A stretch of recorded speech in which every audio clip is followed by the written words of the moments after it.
amigos e amigas, participantes do estudo do Livro dos Espíritos. Uma saudação fraterna a cada um de vocês. Hoje, então, antes de iniciarmos o estudo da questão 402, convidamos a todos neste momento, em oração, agradecendo a nosso Pai pela oportunidade do estudo. Que nos abençoe, nos ilumine e nos ajude no entendimento do ensinamento deixado pelos Espíritos. Assim seja, graças a Deus.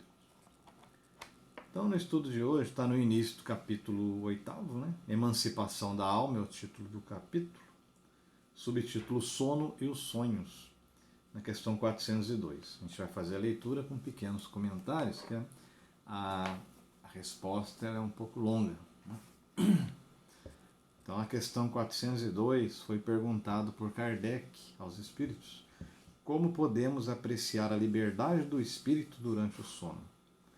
Ou seja, a nossa liberdade durante o sono. Nós somos espíritos. A gente gosta de colocar na primeira pessoa. Resposta: pelos sonhos. Crede, enquanto o corpo repousa, o espírito dispõe de mais faculdades do que na vigília. Tem o conhecimento do passado e algumas vezes previsão do futuro. Adquire maior energia e pode entrar em comunicação com os outros espíritos, seja neste mundo, seja em outro. Muitas vezes dizes: tive um sonho bizarro, um sonho horrível, mas que não tem nada de verossímil, de verdadeiro. Enganaste. Enganas-te. É frequentemente uma lembrança dos lugares e das coisas que viste e verás em uma outra existência ou em um outro momento.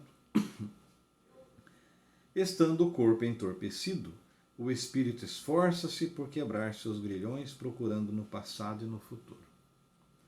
Então aqui ele já mostra, né? Essa é a nossa realidade, né? Como foi falado lá na questão 400, né? Que diz que nós, espíritos, ansiamos pela liberdade, ou seja, por nos vermos livres desse corpo físico momentaneamente. É um momento de repouso, de recreação. É um momento que nós tomamos posse, vamos dizer assim, mais plenamente da nossa condição de espíritos que somos, né? Porém ainda encarnados, embora momentaneamente afastados, desligados do corpo físico, enquanto este corpo físico repousa, né, só com as suas funções básicas, aquele mínimo de energia necessária, né, para o seu descanso mesmo, né, como se estivesse num stand-by. E a gente, espírito, a gente não precisa disso, né, de dormir pesadamente. A não ser em alguns casos, nós sabemos, espíritos que necessitam de quase que uma inconsciência momentânea, né? Como se estivesse induzindo a um sono, mas por motivos de terapia mesmo, por estar iludido, né? Achando que depois de desencarnar é o nada, é o sono, mas não que o espírito necessariamente necessite dessa condição, como nós aqui encarnados necessitamos. Nós precisamos de repouso, deste alimento, de água, de ar, né, de atividade, de lazer. Né. Continuando. Pobres homens, que pouco conheceis os fenômenos mais simples da vida, acreditai-vos sábios e vos embaraçais com as coisas mais vulgares. Ficais perturbados esta pergunta de todas as crianças: que fazemos quando dormimos? E que é o sonho? Realmente, né? Quem nunca perguntou, quem nunca quis saber exatamente. E nós ainda não somos conhecedores plenos, estamos aprendendo aos poucos, principalmente com a revelação dos Espíritos. O sonho liberta em parte a alma do corpo. Quando se dorme, se está momentaneamente no estado em que o homem se encontra de maneira fixa depois da morte, ou seja, liberto do corpo. Espíritos que se desligam logo da matéria, em sua morte, tiveram sonhos inteligentes. Estes, quando dormem, reúnem-se à sociedade de outros seres superiores a eles, Com eles viajam, conversam e se instruem, trabalhando mesmo em obras que encontram prontas quando morrem. O resultado do trabalho, né? Trabalho efetuado durante as noites em que o corpo repousa. Isto deve vos ensinar uma vez mais a não temer a morte, pois que morreis todos os dias, segundo a palavra de um santo. Ou seja, nós treinamos para a morte. Como Deus é bom, né? Deus é tão misericordioso, tão bom, que ele já vai preparando a gente. Toda noite o corpo está lá inerte e a gente está por aí. Onde, fazendo o que, depende de cada um, né? Da intenção, do pensamento nosso, da vontade. Isso para os espíritos elevados. Todavia, a massa dos homens que, na morte, deve ficar longas horas em perturbação, nessa incerteza da qual vos falaram, esses vão, seja para mundos inferiores à Terra, onde velhas afeições os evocam, seja procurar os prazeres que podem ser mais inferiores que aqueles que têm aí. Eles vão aurir doutrinas ainda mais vis, mais ignóbeis, mais nocivas que as que professam em vosso meio. O que gera simpatia sobre a terra não é outra coisa que o fato de se sentirem, ao despertar, ligados pelo coração àqueles com quem vieram de passar 8 ou 9 horas de felicidade ou de prazer. Isso explica também as antipatias invencíveis, pois sabem no fundo do seu coração que essas pessoas de lá têm uma consciência diversa da nossa e a conhecem sem as ter visto jamais com os olhos. Explica ainda a indiferença, visto que não se deseja fazer novos amigos quando a gente sabe que existem outras pessoas que nos amam e nos querem. Em uma palavra, o sono influi mais do que pensais sobre vossa vida. Pelo efeito do sono, os espíritos encarnados estão sempre em relacionamento com o mundo dos espíritos, e é isso que faz com que os espíritos superiores consintam, sem demasiada repulsa, em encarnarem entre vós. Quis Deus que, durante o seu contato com o vício, eles possam ir se renovar nas fontes do bem, para não falirem, eles que vêm instruir os outros. O sono é a porta que Deus lhes abriu até seus amigos do céu. É o recreio depois do trabalho, enquanto esperam a grande libertação, a liberação final que deve devolvê-los ao seu verdadeiro meio. Ou seja, quando desencarnam esses espíritos, superiores no caso aqui, finalmente eles retornam ao plano espiritual. Mas durante o sono, evidentemente, pela sua condição de superioridade, eles têm esse momento de repouso e de contato com também outros espíritos superiores. O sonho é a lembrança do que vosso espírito viu durante o sono. Notai, porém, que não sonhais sempre, porque não recordais sempre do que viste, ou de tudo o que vistes. Vossa alma não está em pleno desdobramento. Não é, muitas vezes, senão a lembrança da perturbação que acompanha a vossa partida ou vossa volta, à qual se junta a do que fizestes ou do que vos preocupou no estado de vigília. Sem isso, como explicareis esses sonhos absurdos que têm os sábios, assim como os mais simples? Os maus espíritos também se servem dos sonhos para atormentar as almas fracas e pusilânimes. De resto, vereis dentro em pouco se desenrolar outra espécie de sonho, tão velha quanto a que conheceis, mas vós a ignorais.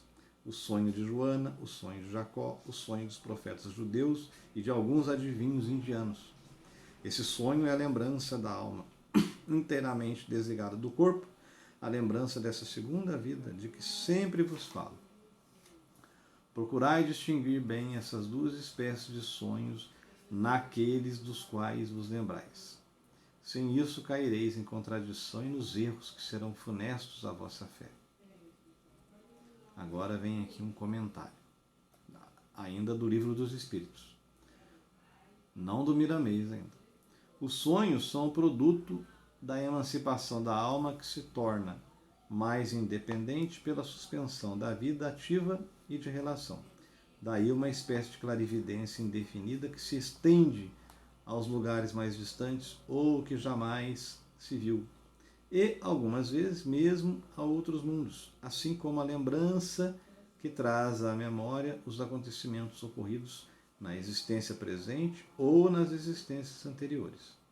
A estranheza de imagens do que se passa ou se passou em mundos desconhecidos, entremeadas de coisas do mundo atual, formam esses conjuntos bizarros e confusos que parecem não ter nem sentido nem ligação. A incoerência dos sonhos se explica ainda pelas lacunas que produz a lembrança incompleta do que nos apareceu em sonho. Tal seria uma narração a qual se tenha truncado frases ao acaso ou parte de frases. Os fragmentos restantes reunidos perderiam toda significação razoável. Agora aqui o comentário de Miramês. O espírito durante o sono tem mais liberdade, e bem mais do que se pensa, e fica mais livre, preso somente pelo cordão de prata, entre aspas, muito conhecido dos espiritualistas. Um cordão fluídico, né, que na verdade nos liga do nosso perispírito até o corpo físico. Ele vai falar, esse cordão é que liga o perispírito aos mais arrojados centros de força, e desses partem fios de luz que se prendem aos centros de energia menores. A alma se encontra perfeitamente presa como um encarnado que deseja se libertar dos liames da carne. O que segura o espírito ao corpo físico é o medo da morte, que lhe vem dos compromissos assumidos e que se faz presente pelo instinto de conservação. Em um futuro breve, os dons irão aumentar, as faculdades espirituais vão desenvolvendo, de modo que as chamadas viagens astrais serão comuns entre os homens. Então a constatação da vida espiritual será uma realidade para os que ainda duvidam dessa verdade.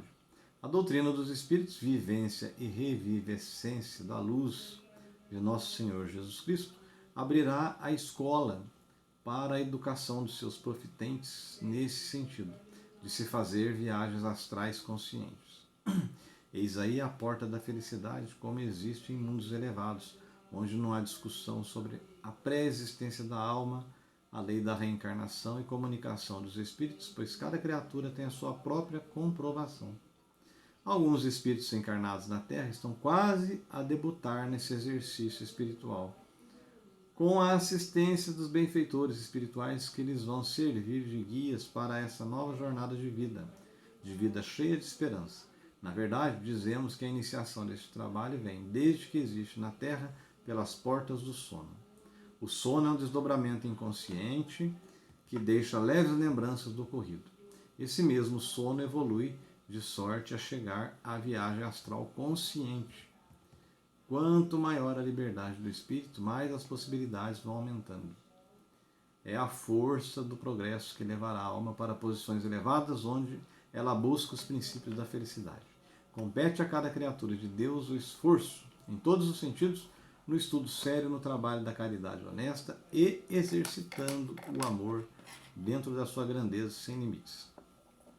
O espírita já consciente dessas verdades encontrará mais facilidade para o seu autoaperfeiçoamento espiritual, ocupando-se somente com a sua educação e fornecendo aos outros materiais de meditação para o despertamento das suas faculdades. Cada um deve construir seu próprio céu sem que o egoísmo invada seu coração e o orgulho se manifeste na sua vida. Se nos agrada sobremaneira a liberdade, devemos sentir alegria nos deveres que acompanham a libertação espiritual. Os sonhos, certamente, que são início de muitos segredos da vida espiritual. Sonhar é dar notícias de algo que existe no mundo dos espíritos. Se, em muitos casos, os sonhos são produto de pensamentos acumulados, eles desacumulam quando o espírito se encontra fora do corpo. São fenômenos que devem ser estudados com mais empenho, para encontrarmos a verdade. A Terra já está chegando a certa maturidade. Convém a todos se preocuparem mais intensamente com a vida espiritual, pois serão as bênçãos do futuro. Encontra-se na resposta da pergunta 402 do Livro dos Espíritos um trecho que nos diz o seguinte: em suma, dentro em pouco vereis vulgarizar-se outra espécie de sonhos, conquanto tão antiga como a de que vimos falando. Vós a desconheceis.